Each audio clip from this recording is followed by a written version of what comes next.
एक बार की बात है, एक व्यक्ति जेम्स नाम के एक प्रसिद्ध शिक्षक के पास अपनी भावनाओं को नियंत्रित करने के बारे में सलाह लेने गया।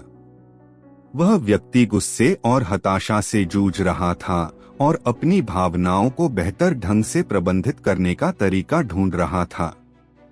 सर जेम्स मुस्कुराए और उन्हें बैठने को कहा। उन्होंने कहा कि वह उस व्यक्ति को एक कहानी सुनाएंगे। किसी दूर देश में एक राजा था जो एक समृद्ध राज्य पर शासन करता था। एक दिन उसने एक पड़ोसी राज्य का दौरा करने का फैसला किया जो अपने बुद्धिमान शासक के लिए जाना जाता था। पड़ोसी राजा ने बड़े सम्मान के साथ उनका स्वागत किया और उनके सम्मान में एक भव्य दावत की व्यवस्था की। दावत के दौरान मेहमान राजा ने अपने सूप में एक मक्खी देखी जिससे उसे घृणा हुई। उसने तुरंत अपने नौकर को सूप का एक और कटोरा लाने का आदेश दिया। पड़ोसी राज्य के राजा ने यह देखा और मुस्कुराते हुए मेहमान राजा से कहा कि वह गुस्सा न हो क्योंकि यह सिर्फ एक छोटी सी मक्खी थी और इससे कोई फर्क नहीं पड़ता। मेहमान राजा ने जवाब दिया कि वह ऐसी चीजें बर्दाश्त नहीं कर सकता क्योंकि एक छोटी सी मक्खी भी उसका मूड खराब कर सकती है। तब पड़ोसी राज्य के बुद्धिमान राजा ने कुछ मूल्यवान सलाह दी। उन्होंने कहा, यह मक्खी नहीं है जिसने आपका मूड खराब किया है, बल्कि उस पर आपकी प्रतिक्रिया ने खराब किया है। आपके पास अपनी भावनाओं को नियंत्रित करने की शक्ति है, उन्हें आप पर नियंत्रण न करने दें। अतिथि राजा को इन शब्दों में निहित ज्ञान का एहसास हुआ। वह अपने राज्य में लौट आया। उस दिन के बाद से उन्होंने उन स्थितियों पर प्रतिक्रिया न करने की कला का अभ्यास करना शुरू कर दिया जो उनकी भावनाओं को भड़काती थीं।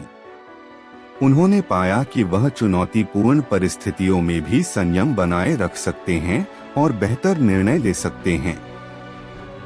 परिस्थितियों पर प्रतिक्रिया न करने की यह सीख हर किसी के लिए जरूरी हो गई। अक्सर हम बिना सोचे समझे आवेग में प्रतिक्रिया करते हैं, जिसके नकारात्मक परिणाम होते हैं। गुस्से और हताशा के साथ प्रतिक्रिया करने से रिश्ते खराब हो सकते हैं और स्पष्ट निर्णय लेने में बाधा आ सकती है। हालांकि यह समझना महत्वपूर्ण है कि प्रतिक्रिया न करने का मतलब भावनाओं को दबाना नहीं है। भावनाएं मानवीय अनुभव का एक स्वाभाविक हिस्सा हैं और इन्हें स्वीकार किया जाना चाहिए। आवेग में प्रतिक्रिया करने के बजाय भावनाओं को संसाधित करना और सोच समझकर प्रतिक्रिया देना बेहतर है। दुनिया के दूसरे हिस्से में माइकल नाम का एक युवक रहता था जो अत्यधिक भावुक था और परेशान होने पर आवेगपूर्ण प्रतिक्रिया देने वाला था। वह अक्सर क्रोधित हो जाता था और आहत करने वाली बातें कहता था, जिससे बहस होती थी और भावनाएं आहत होती थीं। एक दिन माइकल ने अपनी भावनाओं पर नियंत्रण रखने का फैसला किया, यह महसूस करते हुए कि उसकी आवेगपूर्ण प्रतिक्रियाओं ने अच्छे से अधिक नुकसान पहुंचाया।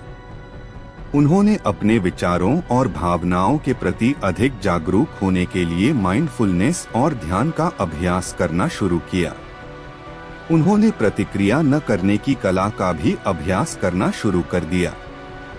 जब भी वह खुद को ऐसी स्थिति में पाता जो आम तौर पर उसकी भावनाओं को भड़काती, तो वह पीछे हट जाता, गहरी सांस लेता और सोच समझकर प्रतिक्रिया देने से पहले स्थिति का आकलन करता।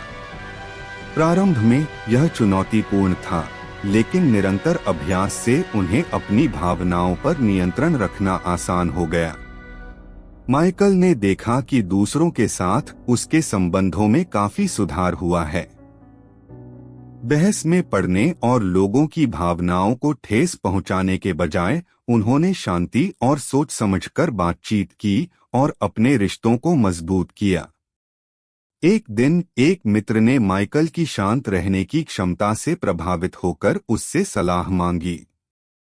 माइकल ने बताया कि कैसे उसने अपनी भावनाओं को नियंत्रित करना सीखा और उन्हें खुद पर नियंत्रण नहीं करने दिया। उन्होंने अपने दोस्त को भी यही तरीका अपनाने के लिए प्रोत्साहित किया। समय के साथ माइकल अपने शांत स्वभाव और कठिन परिस्थितियों को आसानी से संभालने के लिए जाने गए। उनकी ताकत और लचीलेपन की कई लोगों ने प्रशंसा की।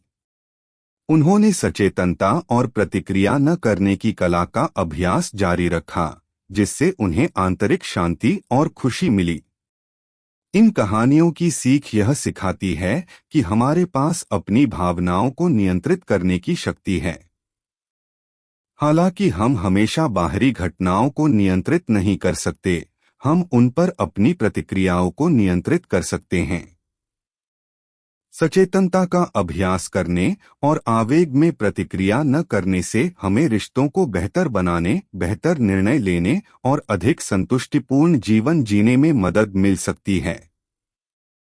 यह पाठ एक अनुस्मारक है कि अपनी भावनाओं को नियंत्रित करके हम जीवन की चुनौतियों का सोच समझकर जवाब दे सकते हैं।